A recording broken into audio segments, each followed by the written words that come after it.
C'est parti pour les tops et les flops des pays en Asie du Sud-Est. Bon, déjà trigger warning, c'est subjectif évidemment, qui suis-je pour juger l'entièreté d'un pays et de sa population. Chaque expérience est différente et tout dépend de ce que vous recherchez en réalité. Par rapport à mon style de voyage, potentiellement le vôtre si vous êtes abonné à Polar Step, je vous fais un truc en vif. Premier pays, on va dire la Thaïlande. Ce qui est avantageux dans la Thaïlande, c'est que c'est très accessible. Un peu trop même à mon sens, c'est le point négatif, c'est qu'à chaque fois que j'y retourne, ça perd un peu trop en authenticité à mon goût. Et si vous voulez rejoindre le Vietnam, qui pour le coup est très cool niveau culturel, niveau nourriture, le flop au Vietnam, c'est que le pays est très grand, il faut un mois minimum. Philippines, c'est les plus belles plages que tu verras de ta vie, c'est vraiment l'idée qu'on se fait du paradis sur terre. Point négatif, c'est un peu plus cher, ça reste quand même l'Asie, hein, donc c'est moins cher qu'en Europe. Laos, c'est sympa le Laos. Moi, gros point positif, c'est l'authenticité justement. Il n'y a pas encore autant de tourisme qu'en Thaïlande ou au Vietnam, et le pays n'a pas encore été trop modifié par notre venue. Point négatif, bon, les infrastructures sont un peu à la ramasse, c'est vrai, mais ça fait partie du charme. Indonésie, petit t-shirt low tide, on sait, oh des petits chatons.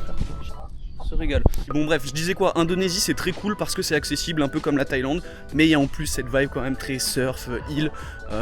Point négatif, comme le Vietnam c'est giga grand, puis ça coûte un peu plus cher parce qu'il faut te déplacer en bateau dès que tu fais des déplacements ou en avion, contrairement au Cambodge qui est un peu plus petit. Le point positif c'est pareil, la bouffe, les temples d'Angkor, c'est vrai que les îles de Koh Rong. Point négatif c'est quand même un peu plus petit et un peu plus skippable que le reste. Ouais, si vous avez le temps et que vous passez les frontières en terrestre, allez-y. Et on finit avec la Malaisie. Malaisie c'est un des pays les moins chers avec le Laos, et bah moi ça me parle parce que je suis un gros rat, et ça me parle aussi pour le choc culturel. Voilà, c'est un pays musulman, c'est vrai que les codes sont un peu différents. Point négatif, bah choc culturel aussi, certains peuvent être un peu déconcertés, moi c'est pour ça que je voyage à la base. Et si vraiment on doit faire une hiérarchie parmi les pays, chaque pays est différent, hein, vous l'avez compris, mais effectivement Malaisie et Philippines ça peut être un peu la même vibe. Désolé, mais du coup la Malaisie c'est vrai que c'est quand même un tout petit chouïa, un petit cran en dessous des Philippines, c'est très stylé. Donc voilà, il y a des avantages et des inconvénients dans chaque pays, le mieux c'est d'aller voir par soi-même. Si vous l'avez fait, n'hésitez pas à me dire dans les commentaires ce que vous avez préféré.